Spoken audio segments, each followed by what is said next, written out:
열왕기에는 한 국가의 흥망성쇠와 국가 간의 전쟁을 다루고 있는 책입니다. 그런데 갑자기 무대가 이제 나봇이라고 하는 한 인물의 일상사로 좁혀졌습니다. 그래서 이 바알 체제가 한 개인에게 어떤 고통을 가져다 주는지 보다 더 선명하게 보입니다. 이것은 또한 하나님께서 역사를 움직이시는 방식을 잘 보여주는 내용이기도 합니다. 작은 소자와 같은 나봇에게 행한 죄악 때문에 아합 왕조는 결정적인 심판을 받았습니다. 사건의 발단은 이렇습니다. 아합이 나봇의 땅을 욕심내면서 시작이 됩니다. 아합의 거처는 사마리아입니다.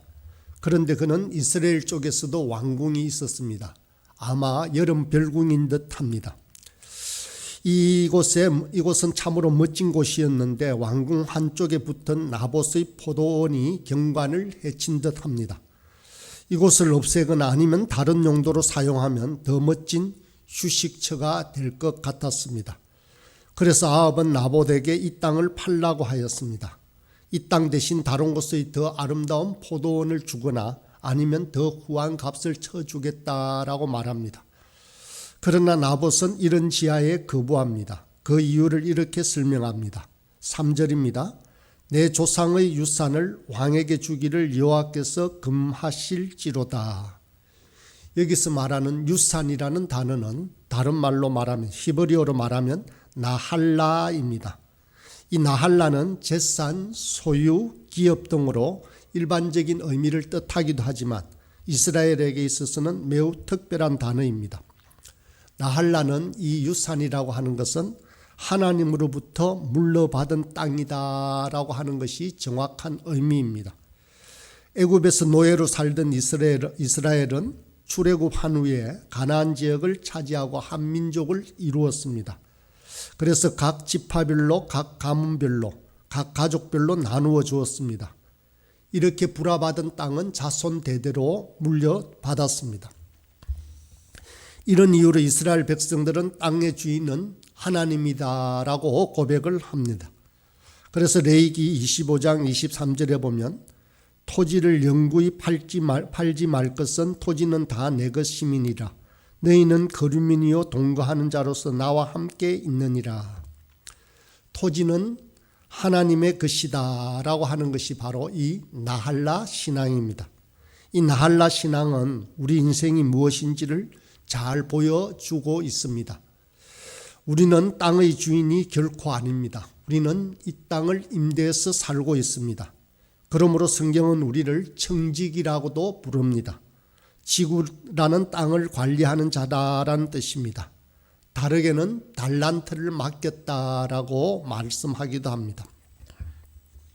우리는 이 달란트를 주인에게 돌려주어야 하는 것입니다. 이스라엘 백성들에게는 이 땅을 지키고 이 땅에서 수확을 얻고 이 일부를 하나님께 바치는 것이 가장 중요한 임무였습니다. 그것이 기름지냐 비싸냐의 문제가 아닙니다. 어떤 곳이든 그들에게는 신성합니다. 왜냐하면 하나님께서 맡기셨기 때문입니다. 나봇은 기름진 땅보다 하나님이 주신 땅을 택하고 있습니다. 이것이 더 소중했기 때문입니다. 토지는 하나님의 것이다라고 주장하는 이유에는 하나님의 또 다른 뜻이 있습니다. 고대 사회에서 토지는 가장 중요한 생산 수단이기도 합니다. 하나님은 이 생산 수단이 특정 개인이나 특정 계층이 독점하지 못하도록 만드셨습니다. 그래서 모두가 굶주리지 않고 평등한 사회를 이룰 수 있도록 그렇게 만드셨습니다. 그래서 이스라엘에는 토지가 독점되는 것을 막기 위해서 토지 무르기와 희년 제도와 같은 것들이 있었습니다. 토지 무르기는 누가 가난하여 땅을 팔게 되면 그 땅의 권리는 가장 가까운 친척이 먼저 행사할 수 있습니다. 이것은 땅이 다른 집하나 또 다른 가족에게 넘어가는 것을 방지하기 위해서입니다. 또 50년째 희년이 되면 모든 토지는 원래 주인에게 돌아갑니다.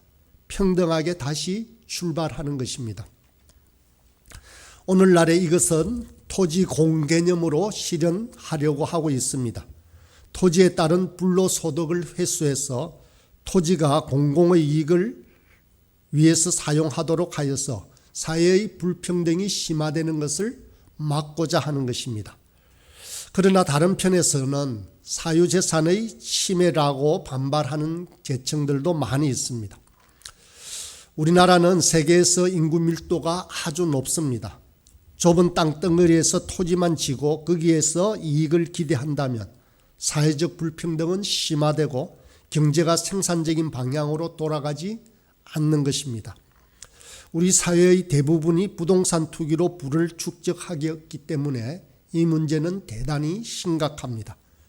여전히 부동산 값은 높고 가난한 자들은 밖으로 몰리고 있습니다. 조물주 위에 건물주가 있다는 말도 유행을 했습니다. 건전한 노동의 대가가 아니라 소유의 대가로 부가 결정된다면 이것은 심각한 사회적 박탈감을 일으킵니다. 적절한 제한이 필요한 시점이고 이런 점에서 토지 공개념이라고 하는 것은 매우 성경적이다 할 수 있습니다. 아합이 아무리 악인일지라도 그는 이 강력한 나할라 신앙을 무시할 수는 없었습니다.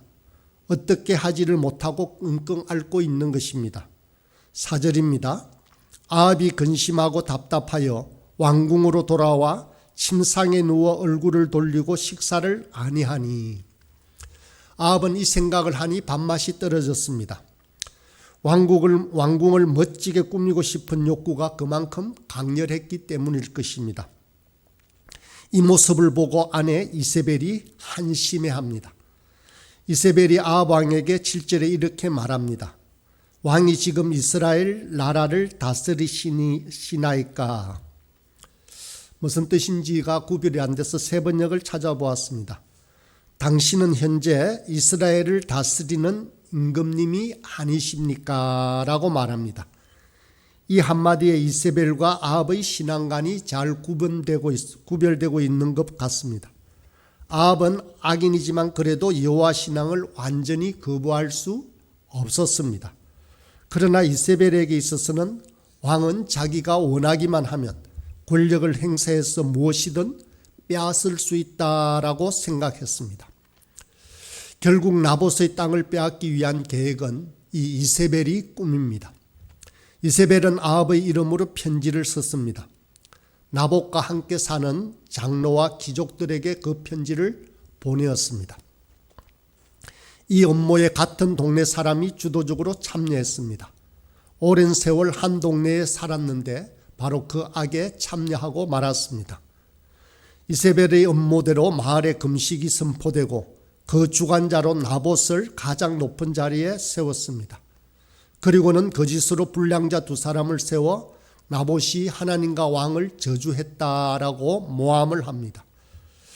고대 사회에서는 사람의 말은 무게를 가졌고 두 사람의 증언은 절대적인 증거가 되었습니다. 금식 기간에 하나님을 저주하였다면 이 때문에 공동체가 저주를 받을 수 있기 때문이었습니다. 사람들은 나봇을 돌로 쳐 죽였습니다.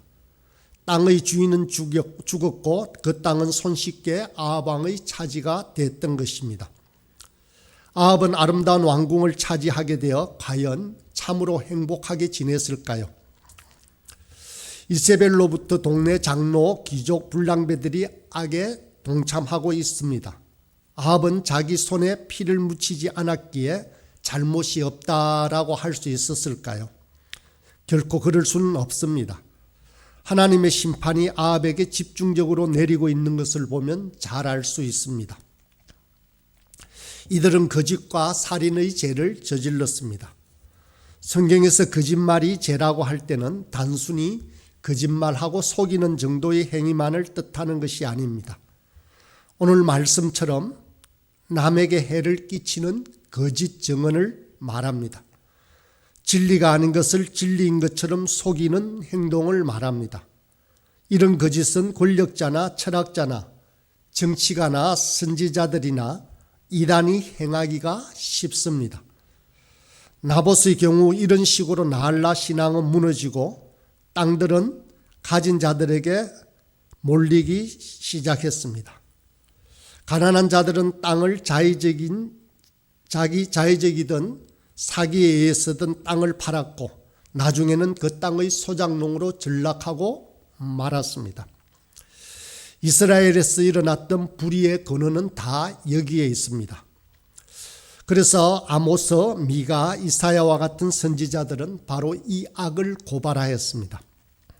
미가서 2장 1, 2절에 보면 이렇게 말씀합니다. 그들이 침상에서 죄를 꾀하고 악을 꾸미고 날이 밝으면 그 손에 힘이 있으므로 그것을 행하는 자는 화 있을진저. 밭들을 탐하고 빼앗고 집들을 탐하여 차지하니 그들이 남자와 그의 집과 사랑과 그의 산업을 강탈하도다라고 말했습니다. 미가 선지자는 마치 이세벨과 그 무리의 죄악을 직접 보고 있는 것 같이 말씀하고 있습니다. 이사야 선지자 또한 이것을 고발합니다. 이사야 5장 8절입니다. 가옥에 가옥을 이으며 전토에 전토를 더하여 빈틈이 없도록 하고 이 땅 가운데서 홀로 거주하는 자들은 화 있을진저. 오늘날 부동산 투기에 대한 강력한 고발입니다. 아합이 바알 우상을 숭배하며 많은 죄를 행했지만 아합과 그 가문에 대한 결정적인 심판은 나봇 사건으로 인해서 벌어진 것을 볼 수 있습니다. 21장 19절입니다. 여호와의 말씀이 네가 죽이고 또 빼앗았느냐고 하셨다 하고 또 그에게 이르기를 여호와의 말씀이 개들이 나봇의 피를 핥은 곳에서 개들이 네 피 곧 네 몸의 피도 핥으리라 하였다 하라. 나봇은 이스라엘 평원에 살던 한 농부였습니다. 그는 역사에서 작은 소자들이 일상적으로 경험했던 그런 불의와 고통을 경험하고 죽은 자입니다. 그러나 나봇은 그냥 작은 자가 아니었습니다. 하나님은 그 작은 자의 소리를 듣고 역사의 방향을 전환시키기로 결정하신 것입니다. 작은 자 한 사람에게 우리가 어떤 태도를 보였느냐에 따라 우리 인생에 대한 심판이 시작됩니다. 누구든지 나를 믿는 이 작은 자 중 하나를 실족하게 하면 차라리 연자 맷돌이 그 목에 달려서 깊은 바다에 빠뜨려지는 것이 나으니라라고 마태복음에서 얘기합니다. 바알 체제는 힘쓴 자를 기이 여기고 사람의 가치를 부유함에 따라 나누지만은 우리 여호와의 신앙은 그렇지 않습니다. 가난한 자를 더 소중히 여긴다 합니다. 나봇의 탄식은 아벨의 탄식과도 같습니다. 가인이 아벨을 돌로 쳐 죽였을 때 하나님은 네 아우의 피소리가 땅에서부터 내게 호소하느니라 라고 말씀합니다. 작은 자는 결코 작은 자가 아닙니다. 하나님은 작은 자의 신음소리를 더 크게 듣습니다. 그래서 작은 자에게 행한 친절을 결코 잃지 않는다 하십니다. 누구든지 제자의 이름으로 이 작은 자 중 하나에게 냉수 한 그릇이라도 주는 자는 내가 진실로 너희에게 이르노니 그 사람이 결탄코 상을 잃지 아니하리라 라고 말씀하십니다. 우리의 믿음은 곧 하나님의 정의가 승리하고 하나님의 공의가 영원하다라고 하는 고백입니다. 오늘날 바로 이 땅에서부터 우리 삶의 현장에서부터 이 하나님의 정의가 승리하는 것을 확신하며 기뻐하는 저와 여러분이 되길 간절히 소망합니다.